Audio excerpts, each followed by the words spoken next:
Howdy and welcome to another episode of World Bigfoot Radio. I'd like to say that it is my ultimate pleasure to have today's guest with me for episode number 12. This will be part one because he's got a bunch of stuff to talk about and it's going to take more than one episode. So this will be 12A here, and I'm very pleased that I've actually got somebody else that's survived an encounter with a Type 4 and is willing to come forward and talk about it. And so at this time, I'd like to welcome to World Bigfoot Radio, Mr. Lynn Poole. Welcome aboard, Lynn. Hey, Duke, how's it going today? Oh, man, I'm hoping that it's going to work this time. As you well know, we've been having all kinds of technical problems here trying to record this, and I think we maybe got it this time, so let's keep our fingers crossed. And, I got to tell you, folks, we already tried to record everything, both episodes, basically, both parts A and B. And the recorder crashed right at the very end of it and didn't save anything. So we're sort of doing it over again, and we're going to do it in two parts just to be on the safe side.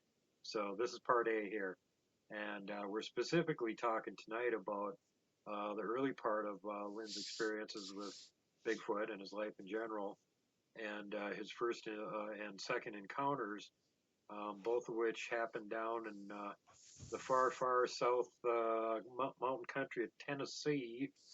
And so you want to fill us in a little bit about your background, what the area around where you lived was like, Lynn? Okay, I was born in a small town in Tennessee, and when I was growing up, it was a town of about 500 people. It's much larger now. One of my cousins made it big in country music, and there was a whole bunch of people moved there to be where he's from. He gets me, but we had a very large farm, and I spent my summers working on the farm there. I lived there till I was about 10, and then my dad moved us up to Indianapolis when he went to work at Allison's. But I still went back and spent summers down with my grandparents there at the farm. And, we had cows and a couple of mules and some horses, and raised tobacco and corn and alfalfa hay. And of course the vegetables and stuff, and had apple trees and pear trees and peach trees and all kinds of good stuff like that. So just to give everybody the proper idea here on about how small this farm was, how many acres did you have under cultivation? We had 50,000 in corn, 50,000 in tobacco, 20,000 in alfalfa hay, and then there was 16,040 acres that the houses and our garden, as Granddaddy called it, was on. And okay, so just to give everybody the right idea here, we're talking about huge area, and you had a couple other neighbors that had similarly giant farms, right? Yep. There was 3 major families in the town, and that was us, the Pooles, the Freemans, and the Moneys. And the Freemans actually had two farms. It's like the original Freemans uh, kids took and bought another farm, and all of them were in excess of like 150,000 acres. Wow. And the Freemans grew strawberries, and the Moneys grew watermelons. Well, it sounds like you just had all kinds of stuff available for local critters to go poach off of those giant acres of land and eat if they wanted to. You know, I don't ever remember much about animals really bothering the farm, the vegetables much. Well, with But that then much, you could have herds of deer munching on them, and you'd never even notice it. yeah, but it's like, the small part of the garden that was behind Granddaddy's house. Of course, he got mad because I was the yo-yo that could feed the deer out of his hand, and he got mad at me for that. But they'd eat apples and stuff out of my hand, and of course, we let them have the apples and stuff that fell on the ground. But I don't ever remember them getting in the gardens, getting any, into any of the carrots or tomatoes or beans or anything like that. Yeah, they were probably over in the cornfield all the time. Why waste your time with that? I don't. Around the cornfield there was only one little strip, or well, I've put it the one of the cornfields. There was only one little strip of woods, and around the other one there was none. And it was more like there was just a band of trees that was maybe like 10 feet wide that ran down the property line between us and the original Freeman farm. Mm-hmm. So you did But have a whole lot of big, gigantic chunks of forest around there, although there were some. yeah, uh, we had two different, well, actually three different places that had woods, and there was one that was about 40 acres that we never hunted. We were always told to stay out of. And the other one was right there beside Granddaddy's house, and it wasn't real big, but I don't remember the acreage on it. And that's where we usually went hunted squirrels and stuff, and didn't bother the deer there because that's the one that was right by the house that they were all used to us and would walk up and eat out of me and the other kids' hand. Uh, if we went deer hunting, we went down to the other woods. So now that Forbidden 40 you're talking about, was it Grandpa that told you not to go there, or was it just like general knowledge? It was pretty much all the kids were told from, as far as I know, were told pretty much from the time you're big enough to get out and walk around a little bit on your own, as you don't go there. Oh, so And not just your family, but all the local kids sort of had this "don't go there" thing. yeah, it's pretty much, that wasn't close to any of the main road. It wasn't close to any main road or anything. It's like if you didn't have a reason for driving down our gravel road, of course, it cut through to another road, and some people used it to cut through going to another place down the road. But it wasn't like there was people going to be driving by it all the time or anything. Mm-hmm. So It's when if at the point where you went deer hunting or whatever, where would you guys actually go? I mean, there must have been deer around there. You saw deer around there, right? oh yeah, or around that woods. Well, I mean, just around your area in general. Around that It 40, yeah. Was there any deer around there? Deer wouldn't go in that woods. If there was deer, we had alfalfa that was in front of that woods. Right. And to be honest, I always felt really uncomfortable going around that woods. So there was no problem you know, uh, of us kids going there because all of us felt uncomfortable around it. But yeah, if there was deer out in the alfalfa out there, if you spooked them, they didn't run for the woods. They ran for the road Wow. and into the cornfield on the other side. The deer didn't go in that woods. That's pretty spooky, actually.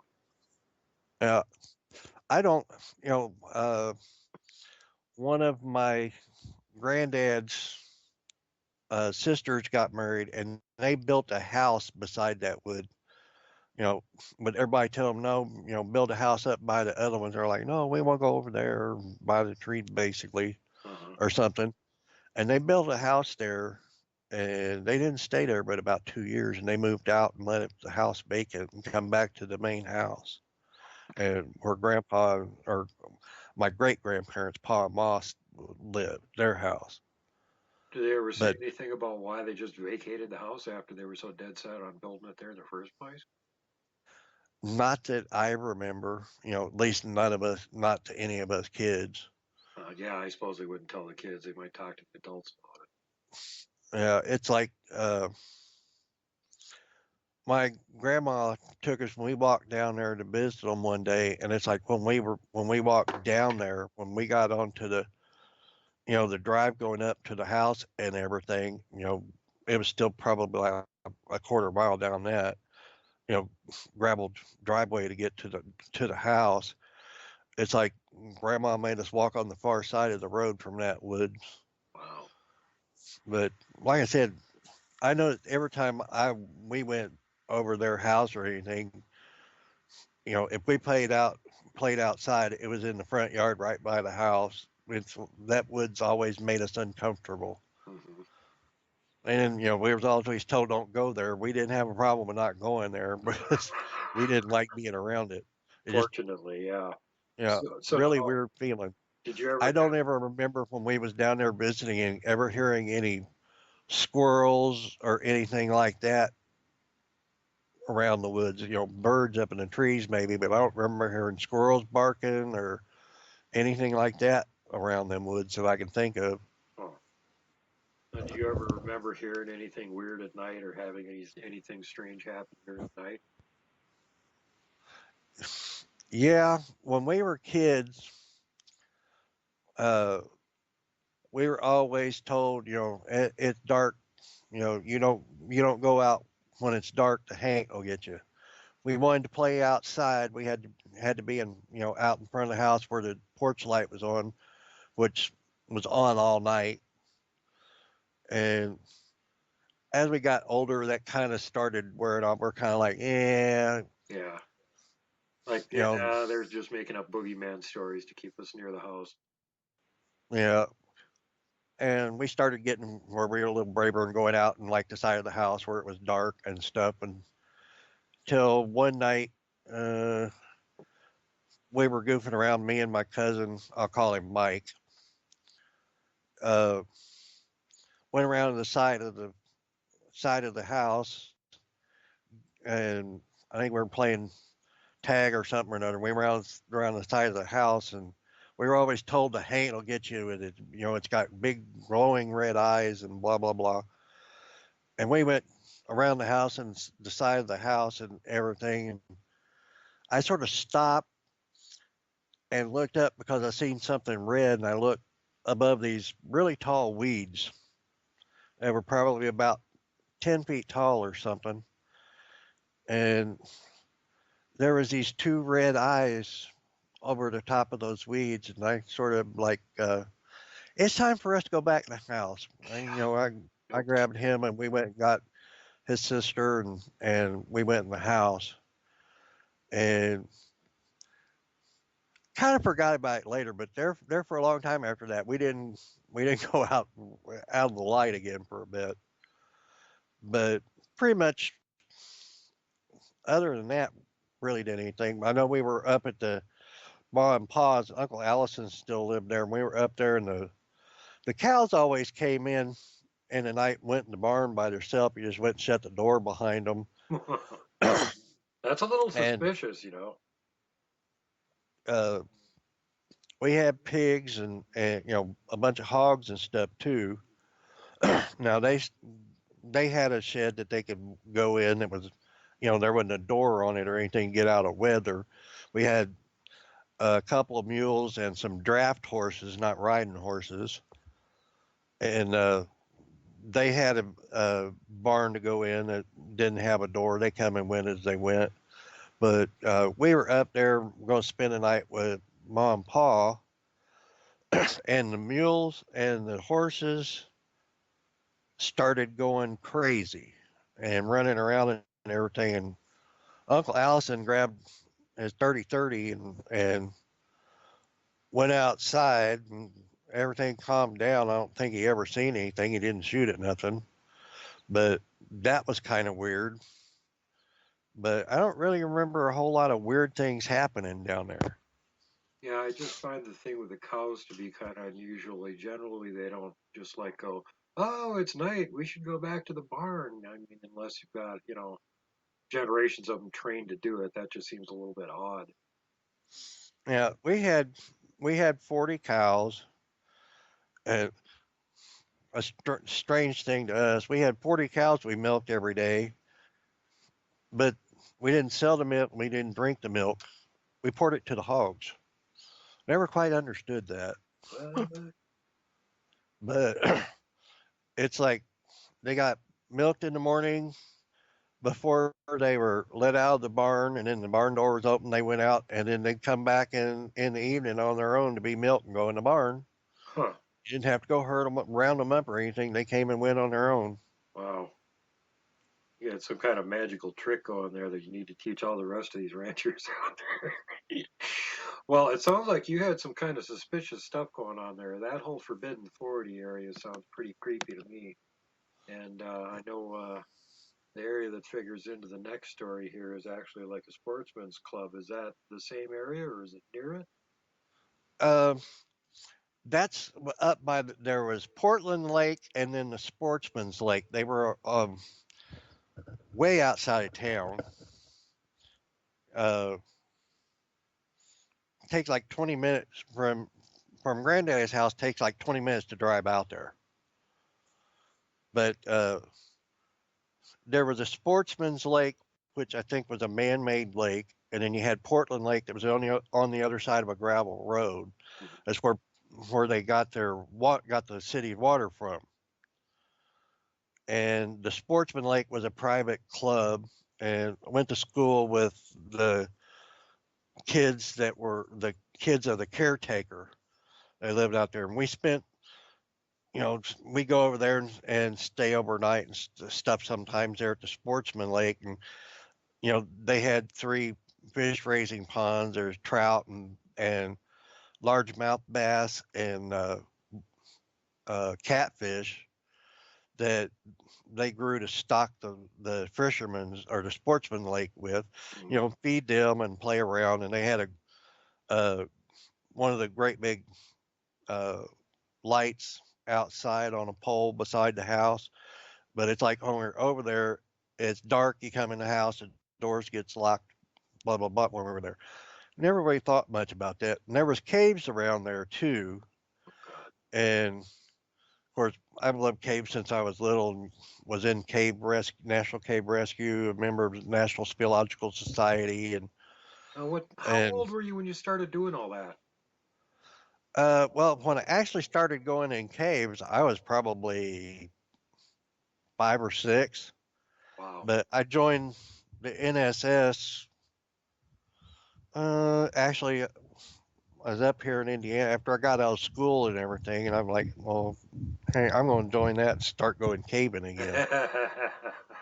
But yeah, there was caves around the two lakes, and actually, I think probably at one time they were all probably the same cave, and it's stuff fell in where rock was there and broke them up Mhm. because there was a stream that run through all of them. But there was one cave that was really big, and I was actually a teenager when we went there the first time. Was going to go in and went to go in. I'm looking at it, and it's we're talking an entrance. It's probably 100 feet wide, and the roof is 170 or about 70 feet up. Whoa. And you're looking at this monster room, and I'm like, oh yeah. And I took like one step, like to go in, and then I had the awfulest feeling that yeah, I don't want to go in there. Wow. And when I when I caught a bad vibe and said I'm not going in, it's like it stopped uh, uh, Mickey and what do I call her? Because I know she won't want me to tell about her either. We'll call her Sharon. You know, that stopped all of us from going in. We're like, no.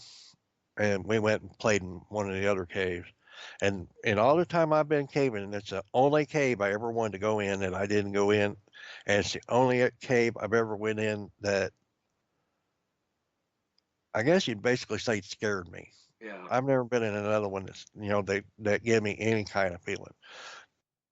I've been in some where get a little nervous, like you're going across the ledge and there's a pit below you or something, but Yeah. nothing scary. Not like you're just standing at the entrance looking in going, whoa, I don't want to go in this one. Yep, nope. That's the only time I've ever done that. Well, I can't say that I've had anywhere near your experience of being in undergrounds and stuff because I haven't, but I've done quite a bit of caving. And I've also been in a lot of man made undergrounds and some real interesting ones. We found an underground lake in one of them. But I've only ever one time had that happen to me, and it was one of those things where I was just out in the woods, and there was this rocky talus slope, and there was this big crack in between the rocks, and I went, "Wow, that's like enough space for a bear to den up or something." It was the middle of the summer, and there was this weird smell coming out of there, and I just went, "I'm not going near that one." And for me, that was out of character because usually, like, I'd stick a light in there and take a look or something. I would just like not even go near it. But it was I can totally relate because that little dinky cave that I was looking at, that crack in the rock, it was giving me the creeps, and there was a weird stink coming out of it too. So I was like, no, not looking.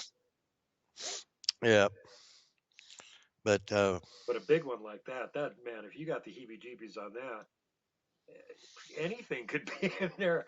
A cave that big, an elephant could be in there. Anything could have gotten a cave that size. now that main room that was right there at the entrance, hell, Barnum and Bailey could set up the circus in it. I mean, it was That's what I'm huge. saying. That's why if you get the creeps walking in to an area that's like the size of a, coliseum or something, there's something really wrong with that. There was Yeah, definitely a reason. I don't know what it was, but something definitely give me the no, I ain't going there. I've got pretty good gut instinct, and 8 times out of 10, it's right. Yeah, Every time I've kind of went against it, I usually get bit in the butt somehow. yeah, yeah. Actually, gut instinct is pretty accurate a lot of the times. Especially in those wilderness life and death situations. If your gut But tells you to do something, you better listen. yep. But So anyway, from the time you were little and you saw the twin glowing orbs above the 10-foot tall weeds out in the backyard, there really wasn't that much that would have made you think there was anything really around the area. And I suppose when you're a no, little kid and you see something like that, it doesn't take you very long to kind of forget about it and sort of put it in the back of your mind anyway. yeah. Like I said, I when I saw that, it's kind of like them telling us, the haint's got glowing red eyes. It'll get you if you go out in the dark. Right. That popped in my head, and we went back in the house, and like I said, shortly after, forgot. Out. How old were you then? I think I was probably 8 or so when that. Yeah, I could see something like that not making too much of an impression. Yeah, Even if something like that was very scary, still you could forget about it. it. I just remember it gave me a really bad feeling, and I grabbed him, and we went and got Sharon, and we was in the house. Well, I'm glad you had the sense to do that. Yeah, but yeah, it's uh, like I said, we started hunting and all. I got my first rifle at 3. We got 22 single shots per squirrel and rabbit hunting, and then we got a little bit older, go hunting deer. We'd use one of the shotguns to go for deer or 30-30s. But we grew up with guns, and then as I got older, I started becoming a collector, and everybody said, "Oh, he's a gun nut," because I had so many. And Became a grew up in class a gun shop, firearms brother. dealer I for know a while. exactly what you're talking about. By the time I was 16, I had 22 guns. We had a shooting range behind the house. We had, umpteen acres behind that we could go hunt in. So it was a sportsman's paradise, and you're like into hunting and shooting guns. Why aren't you going to have a bunch of Yeah, yeah, we had our 22s, and when we was little, of course, we're talking back in the '60s. You know, we could jump on our bikes and ride down to the five and dime, and it was like either a nickel or 10 cents for a box of 22 shells. And it's like we got a granddaddy give us a quarter, and usually Pod give us a quarter every week. And for those 2 quarters, we could go to the store. They give them to us when we're going to the grocery store and stuff. And for that, we get lots of 22s to plink with during the afternoons and stuff. Plus, have a bag of candy to last all week. Sounds like We what was I was doing rich. at that age, brother. Same thing. I had my Ruger 1022, and ooh, let's go get a box of shells and go shoot tin cans and eat candy all afternoon. It sounds all like the same thing. Yeah, candy and gum and stuff. Hmm. But yeah, we had fun. You know, going fishing, all that kind of stuff. Grew up pretty much outdoorsy, and But then you weren't like some kid that had never been in the woods and didn't know anything about animals or anything like that. You were very well acquainted with it. oh yeah, uh, we had a gentleman that worked for us who's was full-blooded Cherokee, and he taught us tracking. Of course, Michael didn't take to it very good. He liked to go shooting and stuff and hunt a little bit, but for some reason, he didn't really seem to catch on to tracking that much. Me, I took to it pretty good. My mom used to say I could track an Eskimo through a snowstorm, but I don't think I was quite that good. But yeah, and down there we didn't have to worry about bears. Seen a cougar a couple of times. We had bobcats and stuff like that. There See, wasn't no this was coyotes out. you're talking when we're getting up close to your encounter now, so like late Yep. 70s, 77, 76. 76. Okay, Yeah. I said Like I shame. said, Michael and them's, my cousin's dad and their mom got divorced when he was like 2, I think, or maybe it was 3, something like that. Well, their mom moved away and they hadn't seen her since they were very, very small. They really didn't remember her much. And uh, we found out, my mom and them found out that she was up here in Indianapolis. Mhm.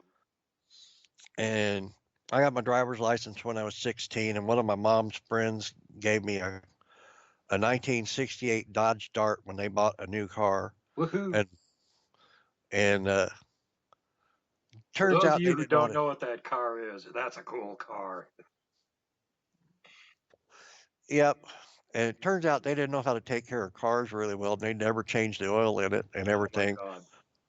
So it's like when they gave it to me, we actually ended up paying $10 for the car, I think it was, or something, because when we went in and went to go transfer title and everything on it, we told them it was a gift and they were going to charge like $150 gift tax or something or another. So it's like, no, we'll come back. We come back with Nancy, and she sold it to me for like $10, so I had to pay like 50 cents sales tax. Yeah, I But remember when we used to have to go through that hokey do too. That was ridiculous. yeah, and it's like the first thing I did when I got it was I changed the oil in it and blah blah blah, and started fix it up. And turns out that they'd never changed the oil and they'd been using cheap oil. When I put good oil in it, it started cutting all that stuff out of it, and the engine went out. All of a sudden, it's running like a top. It was just who would have thought? Just putting oil in. And so ended up engine, transmission, rear end, everything got pulled out and rebuilt from the ground up. Customized the front end and steering, uh, and all. Basically, I could out corner a Corvette. Nice. So you And you then, really decked this thing out and turned it into a little muscle car then. yeah, but it was a 170 slant six. But when I got done with it, it was putting out 225 horsepower. And then with the gearing that I put in it, it was made for road racing. It wasn't, for drag strip. It was slow on the pickup, but the top end was way up there. Yeah. And then, of course, jacked the back end up, the whole 9 yards. I had to measure and make sure that it didn't go past bumper height law. And what was that? What was the top? What could the top of the back deck be at? Uh, we set it by how high the bumper was off the road. But when I got it set, I was like a 1/4 inch short of maximum height, and it put the deck of the trunk lid 47 inches off the ground. So the trunk lid is basically 4 feet off the ground at that point, just shy of it. Yep, almost 4 feet. Okay.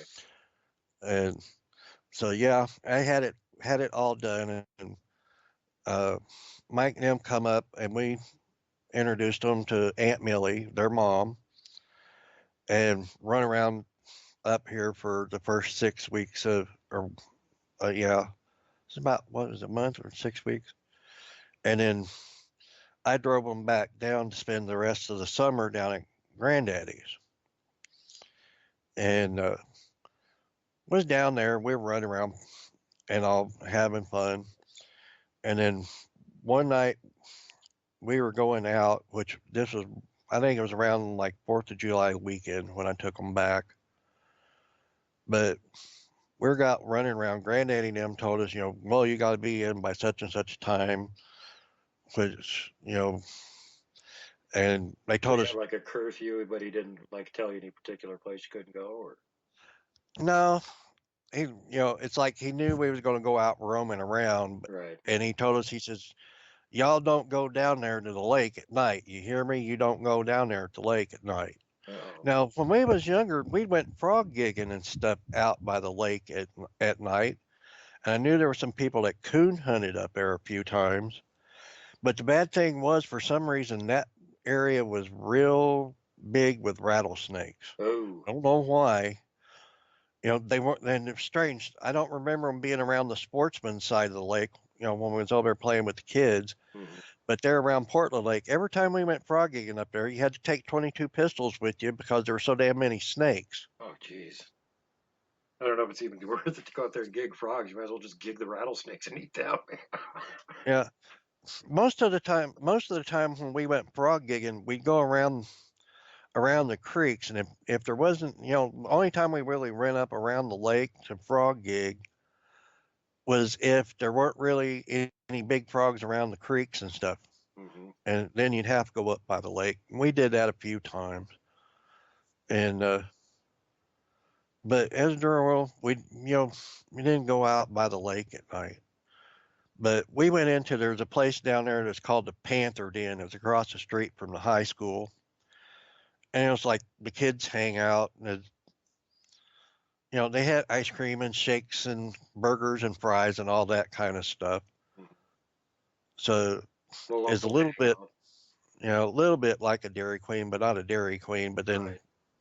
some guy opened a Dairy Queen on the other side of town from the Panther Den. But that's where the kids went and hanged out. Mm-hmm. And I think it was open until like 10 or 11 at night on through the summer. But we went down there, and Mickey had a girl that he was I guess you'd say dating, and Sharon had the guy she was dating, and I ran into a girl that I went to school with.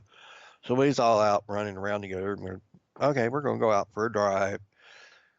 And I let them talk me out to going out to the lake. I had a bad feeling about going there to begin with because I was told I wasn't supposed to, so I was already a little bit uneasy about being out there.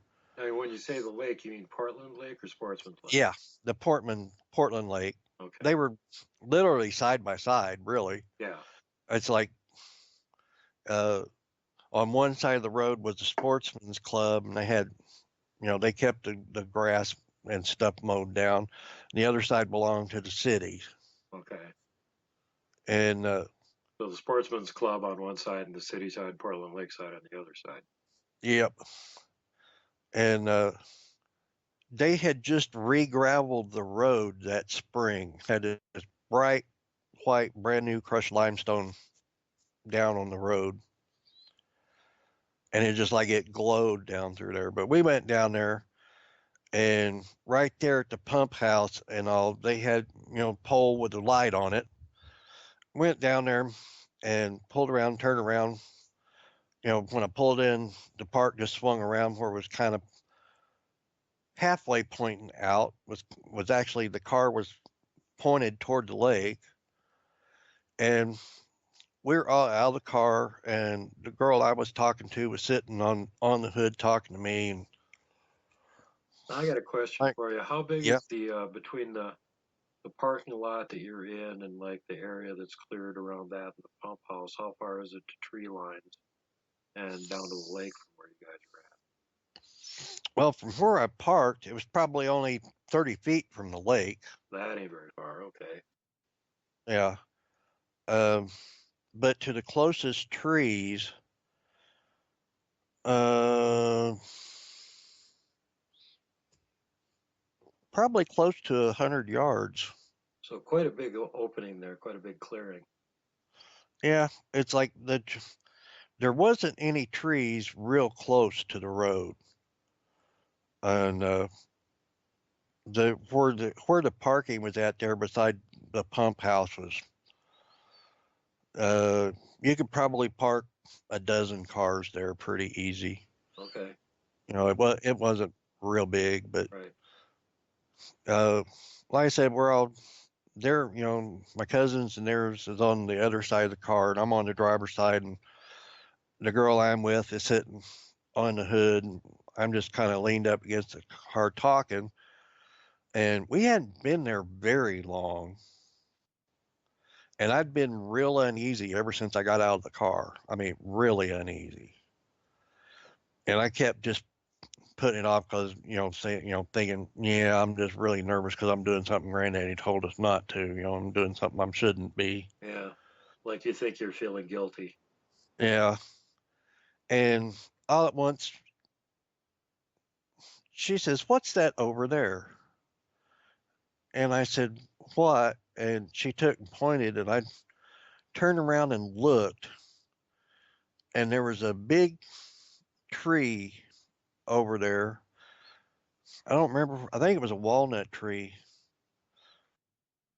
because I know I'd been up in that tree because the lowest branch ended up being 12 feet off the ground because for some reason we needed up in the tree, and they have a ladder and stuff there at the pump house and all that's on rack on the side, and we used that ladder to get up in the tree, and it's like a 14-foot ladder, and it's like when we put it up before we could get up in the tree, there was only like 2 steps that was above that tree branch. Hmm.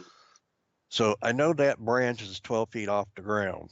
So now And when this wasn't an area that at some point had been logged off and regrown. You still had original, basically, or really ancient, huge trees here. yeah, it was. We're talking that tree is probably 60 feet tall or so, Hmm. but that happened to be the lowest branch on that tree. There was a lot more once you got up to that point, but Right. that was the lowest one. I'm just trying to picture the woods here if you're talking about like a bunch of Yeah, scrub trees or if you got full-size trees there or what kind of a forest we're talking about exactly. yeah, that was a mixed woods. When we got Christmas trees, you always went down around Portland Lake because that's where all the spruces and pines and stuff was at. Uh, But then you had oaks and walnuts and everything else mixed in on, most of the cedars and the pines and stuff were on like the north side of the lake, and the others was on the south side. The lake wasn't real wide, but it was kind of long. mhm.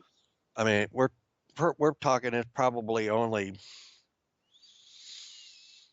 maybe 100 yards wide, but it was probably more than a little over a quarter of a mile, a third of a mile long, Mhm. and so it wasn't a real big lake that they got the water from, but it was pretty deep, Right. and it Big had enough for a small town, that's for sure. yeah, it had natural springs that fed it. Okay. But so like I said, she turns around and she points over there, and I turn around and look, and probably about a foot and a half or so above that branch, there's these two red glowing orbs there. And as soon as I saw that, it was like a shot, like you'd shocked me and everything. And I grabbed her by the waist and pulled her off the car. And I'm trying to get Sharon and Mike to get in the car. This is a two door, so it takes a little longer to get in there. Right. And How far they away was start, the tree now where the eyes were from where you guys were sitting? You estimate. at least 100 yards, So at least. it's a long ways away, and you're still seeing these weird red glowing things off in the darkness. Was there anything over there to reflect the light at all? I mean, was there any like No, light source that it could have been reflecting off no. of? That the only lights that was in this whole area was the pole on the pole there at the pump house, Right above you guys, and basically. and at the caretaker's house for the sportsman's club, which was over a quarter mile away. The sportsman's lake was really was much bigger than the lake that they were getting the city got their water from. I think the sportsman's lake was man made, I think, Uh-huh. but it was also fed by springs that actually came out of the caves. But they started giving me flack about getting in the car, and then until I got Michael to see where I was pointing, and as soon as he seen that, he was kind of strange. He was real big chicken about a lot of things that he really shouldn't have been chicken about, and then some of the things that he should have been scared of wouldn't. But once he seen it, then he started helping shove everybody in the car. We got everybody in the car. I get the car started and I take off and start out throwing gravel and then back off the throttle. And I start going, and this thing keeps coming toward us. So That's what, wait. When did it start coming toward you? that's while I was trying to get them, their attention to get in the car, it had ducked under the tree right as I started to turn around again, and it started coming toward us. Oh, Jesus. So even 100 And, yards away, if it's like that big, it could get there fairly quick. No wonder you're in a rush to get them in the car. and that was the thing until we actually got moving and all. It really didn't move that fast at first. And then, once Mike seen the red things coming and he started helping shove everybody in the car, got in the car, started the car up, go take off throwing gravel and back off the throttle. And I got three girls in the car screaming, and then Michael, who's screaming like a girl in my arm. Luckily, I'm one of the people that don't panic when the shit hits the fan. After it's all over, that's when I freak. Guilty. So, That's me too. uh, so we're getting going, and this thing's probably about halfway across that distance as we get to the point across from where it would have been straight across from us on the road if we were in the car there. Good Lord. So then it realizes it's going to have to go a little faster, and it starts coming toward us and going faster. And I'm sitting here trying to keep picking up speed without throwing gravel and all. Fishtailing and losing control. And and this thing catches up and it's running behind us, and it gets close enough it pops both hands down on the trunk of the car and is looking in the window. And I'm sitting here dividing my attention between the rearview mirror looking at this thing in the face and eyes and the road. And it kind of backfired on him because when he put his weight on the back of the car, it helped the car dig in and start to go faster. Now, how fast were you going at the point where he caught up with you guys? About 30. Wow. Okay, so he was moving. He caught up with you when you were going 30, Yeah. and then he managed to grab onto the back of the car. Now, if my memory serves from the last time you were telling me about this, this was like a couple mile long straightaway. So Yep. you had some time to pick up some speed and get away from him, but apparently he was still so damn fast he managed to catch up to you before he could get that. Yeah. I was up to about 30 miles an hour when he threw his hands down on the trunk, and it actually started helping me pick up speed a bit because I could press a little harder on the pedal without it trying to throw gravel. So it kind of backfired on him. I think he figured it out too, because after a little bit he raised his hands up off of the trunk, and What does hands look like? like a professional baseball player's outfielder's glove with the strings cut so that they're The not webbing holding. in between. Yep. I mean, it huge hands, Huge, huge, huge. Were they like huge. proportional huge too, or was it just Yeah, this thing, like I said, we're talking about something that's probably 13 and a half, 14 foot tall. good God? So this, we're Uh, talking about something that's probably like weighing close to a ton. Uh, oh, what did it? probably. Could you see its fingernails or anything? Yeah, it had nails.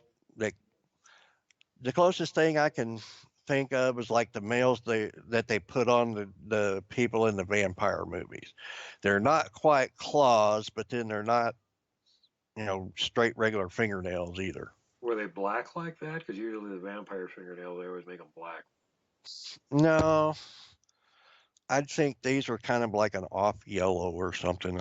I don't remember for sure, but Yeah, I suppose it wasn't something you were focusing on with all the other uh, horror going on. Well, if he was that close, did you get a look at his face through the back window?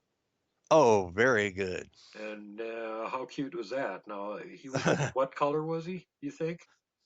He was either a real dark brown or a real dark gray. He was some dark color. Okay. And that night it was it was cloudy out, and the moon was out. You could tell in the clouds where the moon was, but there wasn't really any moonlight or Right. anything. Like I said, this started off in I was parked under a really bright street light. Right. And you got white So gravel that you're running across. yeah, and it And the other thing is, I know from experience too, it could be total cloud cover. If there's a moon behind it, it'll cause moon glow, so that it'll actually light everything anyway. It just won't be as bright. yeah, it I mean, that gravel road, it looked like it was lit up like a runway on a on at a airport. I mean, I didn't realize till we got to the blacktop I hadn't turned my headlights on. Which also says something about how scared you were. So the only Uh, things you were seeing that were lit up really well was this white crushed gravel and those big red eyes that were staring at you through the oh back yeah, window. What, and what did his face look like to you? you've got a thing on your site, the pictures, which actually is what got us into contact, that is as close as you can get without a camera of him. And except the only difference being the one you saw was brown and his hair was a little bit shorter. Yep, the hair that was off hanging off his arms was maybe 4 to 6 inches or so, Hmm.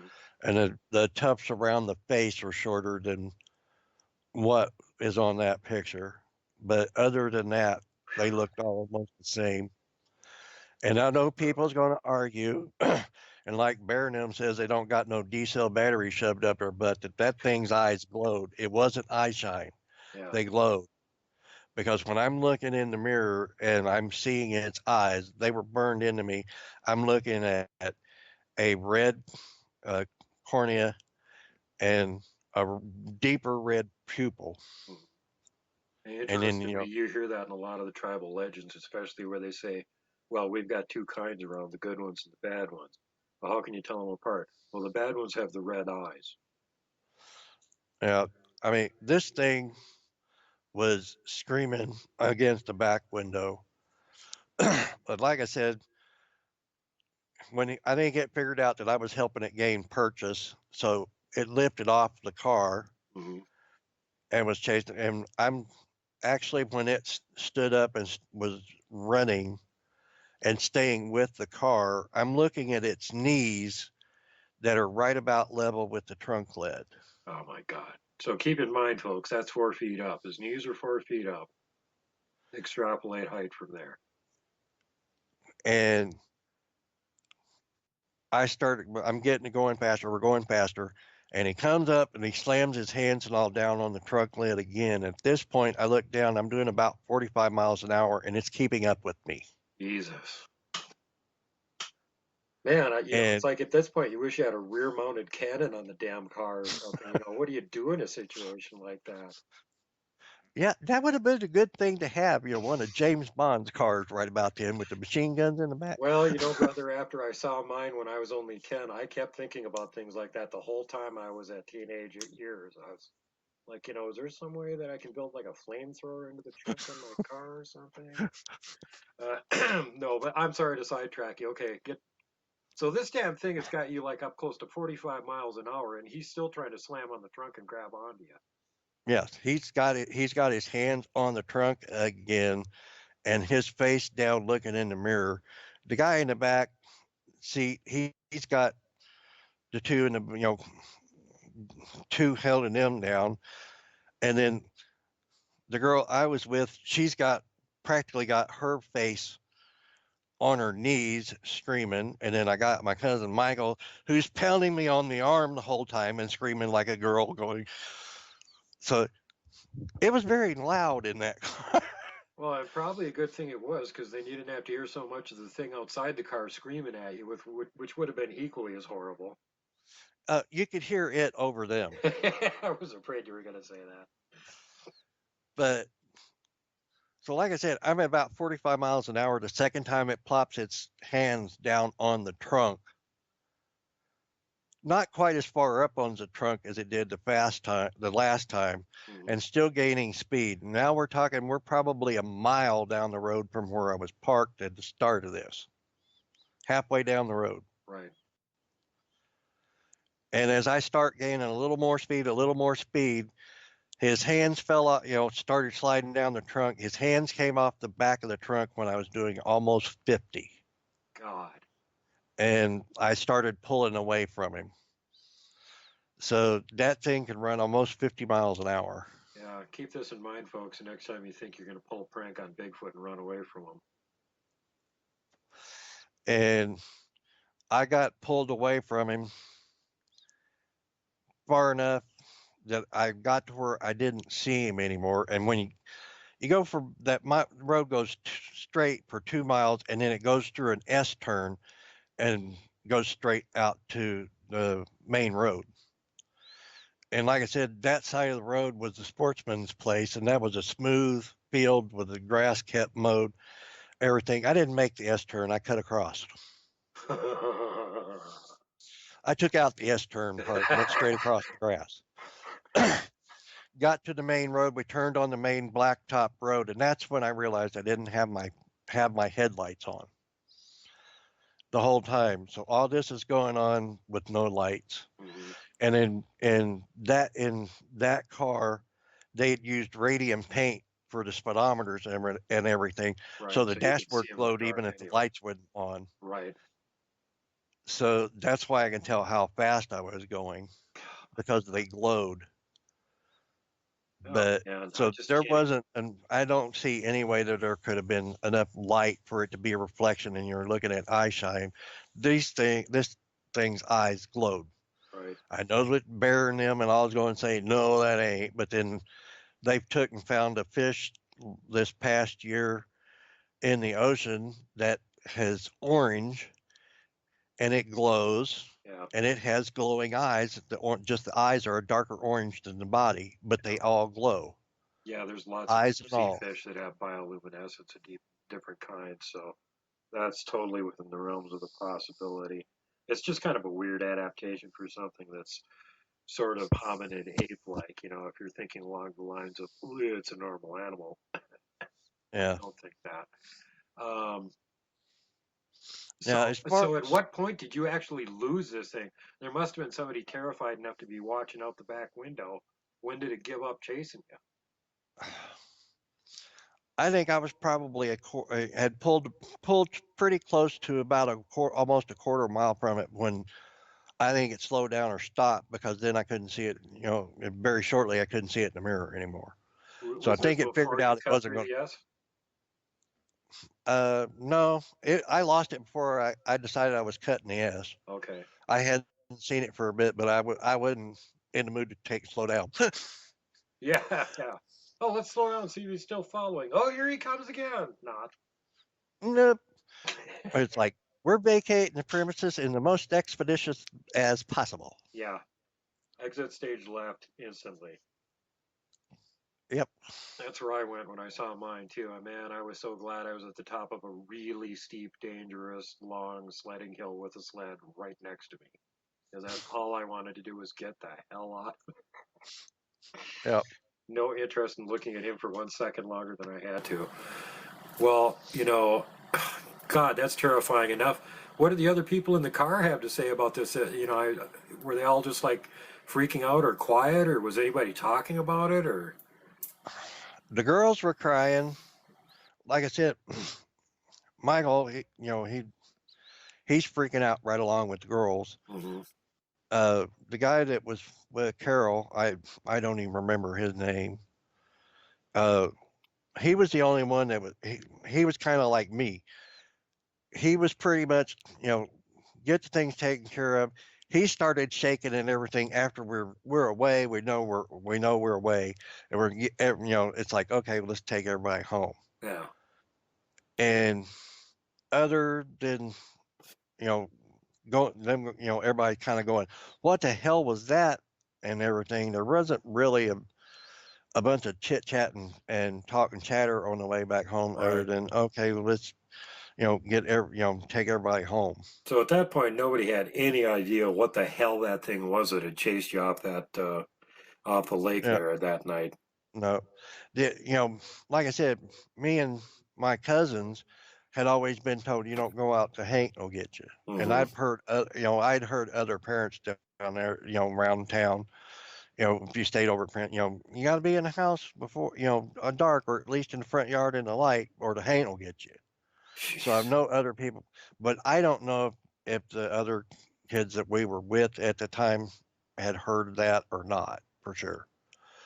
And I know it was probably, I think, around 71 or 72 before I'd even heard of Bigfoot.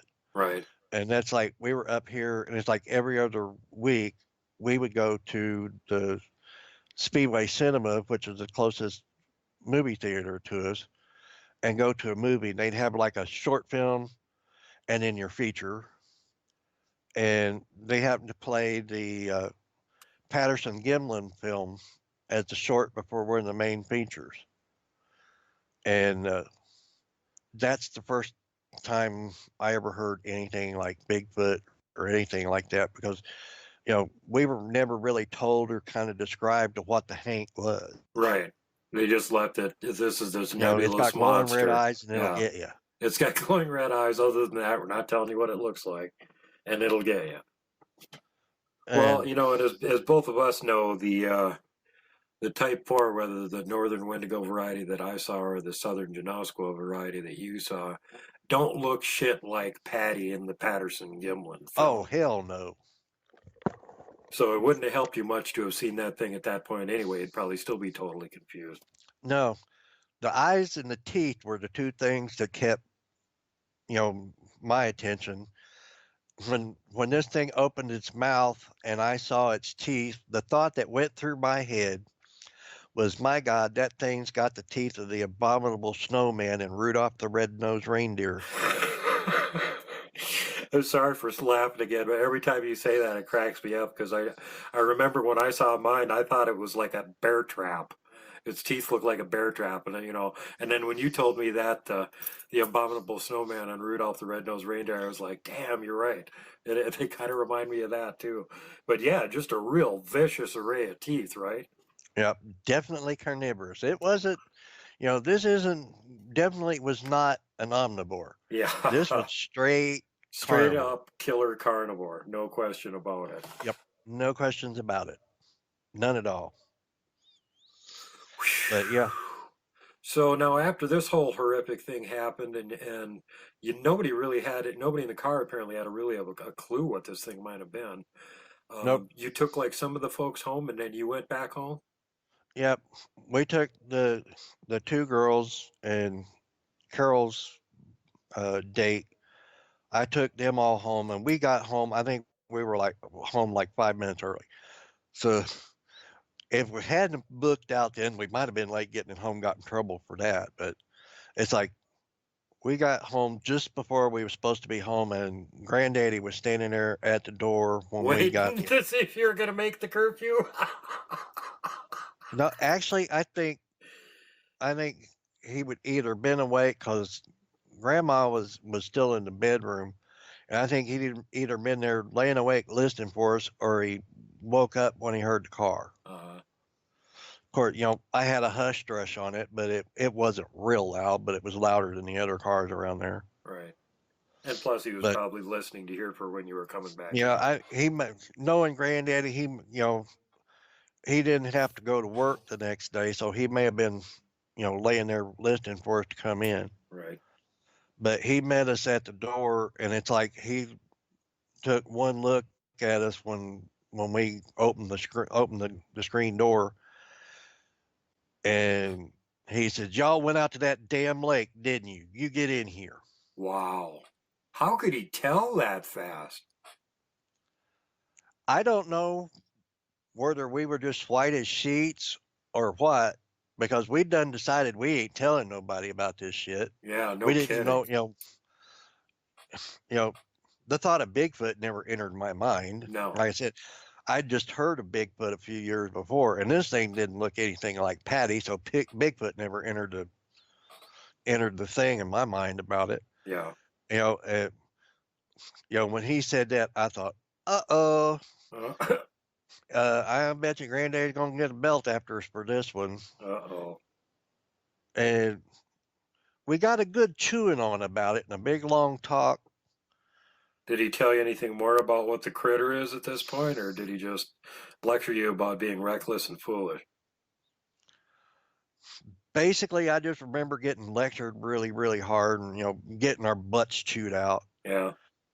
And then I don't remember, during the conversation or whatever went on, but ended up, I think we told Granddaddy that had its hands on the back of my trunk, and his eyes got real big. Jesus. And he made me go outside and show him, and I got these two perfect handprints right up close to the glass, and then there's two handprints that's just slightly behind it, and it goes sliding off the trunk lid. And Granddaddy had put on his overalls, and he pulled his handkerchief out and wiped all the dust off the back of my car, Huh. and made me swear on my mother's life that I would never tell my dad about it. Wow. And when we seen the Patterson Gimlin film, and I was talking about it, I'm like, yeah, that's real. I like. My dad's like, there ain't no such damn thing. And of course, I'd watched the Monster Quest and all the shows about Bigfoot and everything. Of course, none of them looked anything like what I saw. Mm-hmm. And my dad's, I don't know why you mess with that stuff. It ain't real. My mom says no, it ain't real. And my mom grew up on a farm that was almost the same size as what my dad's farm was. Mm-hmm. And none of them, and it was out in the sticks of Kentucky, and they had a hell of a lot more woods. Right.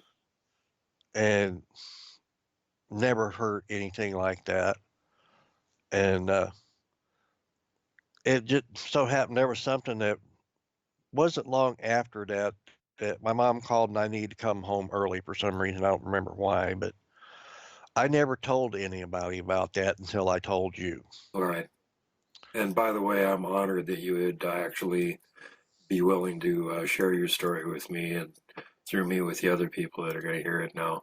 I really deeply appreciate it. I've been looking for decades to try and find somebody else that's seen a Type 4, either a Wendigo or a Genoskwa, and has actually survived to talk about it.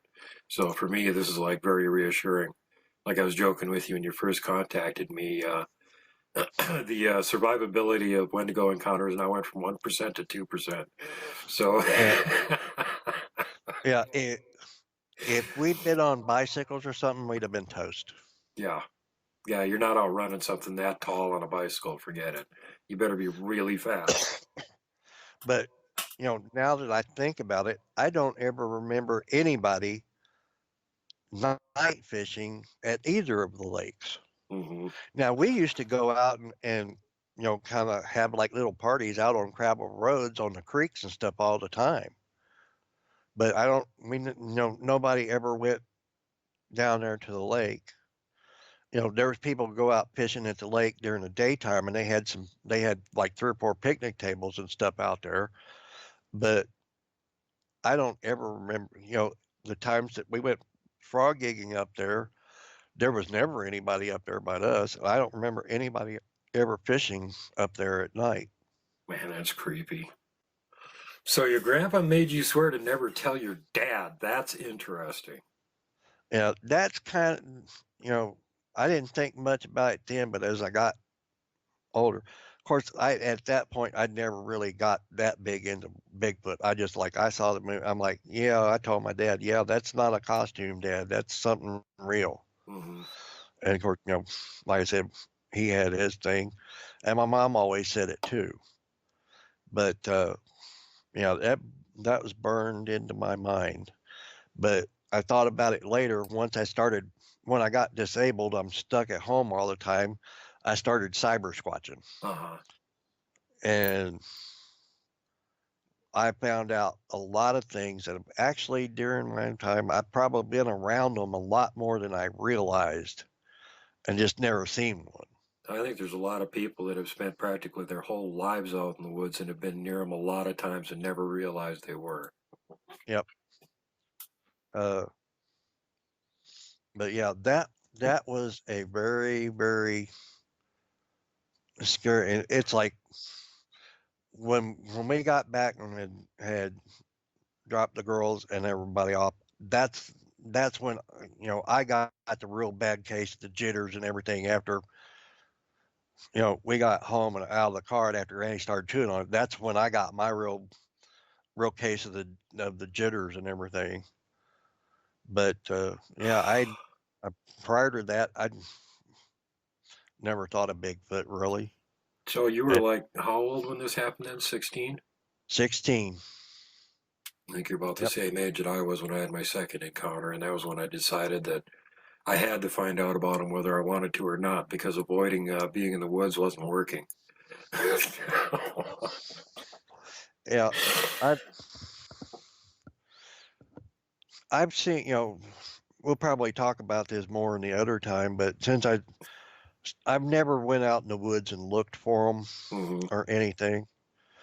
All my run-ins was off chance. Like I told this story. You are the 7th person that I know of that's living that has heard that story.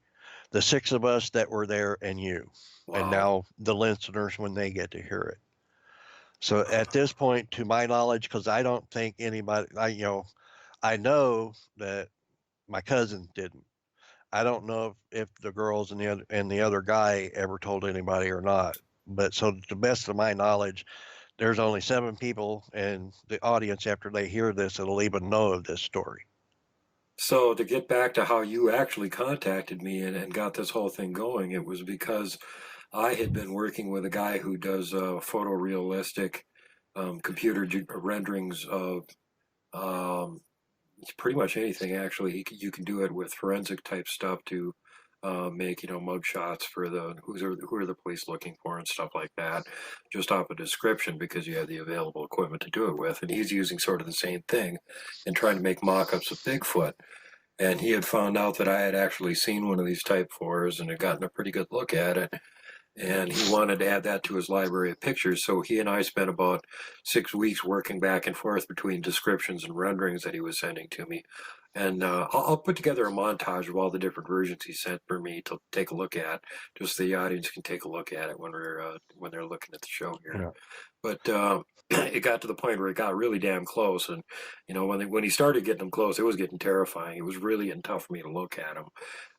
He'd send the thing to me, I'd take a look at it, and the last one that was the closest, I actually had like a primal fear reaction to it. Hair on the back of my neck stood up, started hyperventilating, heart started racing, got up, went outside for about 10 minutes to calm down. And when the picture affects you like that, it's getting pretty close. Yep. So believe it or not, it still needs to be modified a little bit more. And I'm just about to the point now where it doesn't horrify me to look at it, so I'm ready to take another crack at it.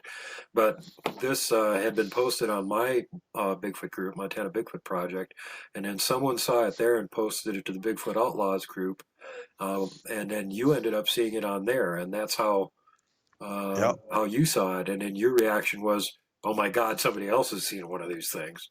Yeah, I'd been, trying to find pictures of Bigfoot that looked anything like I had seen, Right. and I'd seen a couple because, Bear and them, on Bigfoot Outlaws had, been describing stuff, and I'm like, they're not describing really what I saw.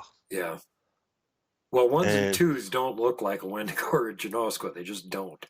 yeah, it definitely wasn't a dog man of any kind. It didn't have Right. a muzzle No out snout. there. Yeah. Flat face. But yeah, that picture that I saw on Bigfoot Outlaws, or that rendering, is really damn close. I think you showed me a couple of the other ones, and it's like, I think you showed the ones that's been done new far, and it's like that one was the last one. Yeah. And the one that was right before it, the teeth that I saw were right on that one. And it's like basically, if you took the teeth out of that one and put it in the original one I saw, and then shortened the hair around the face a little bit, was what I saw. Yeah. And again, I mean, probably my guess is with the one you saw, and it was at night and it was in the dark, so hard to tell. But it probably was a brown, or one of those colors. yeah, it was a dark color. Yeah. It was really dark color. Yeah. For that area, that just makes a whole lot more sense than something running around being like a medium gray or a white color. You're not going to blend all that well if you're huge and you're that Yeah. colored. Unless you're up in the subarctic where the Wendigo live. So the one I saw, of course, like I said, longer fur and whitish grayish. Are at least some of these things out there. They're incredibly dangerous, and you need to not screw around with them, or you're going to end up as Genoskwa poop.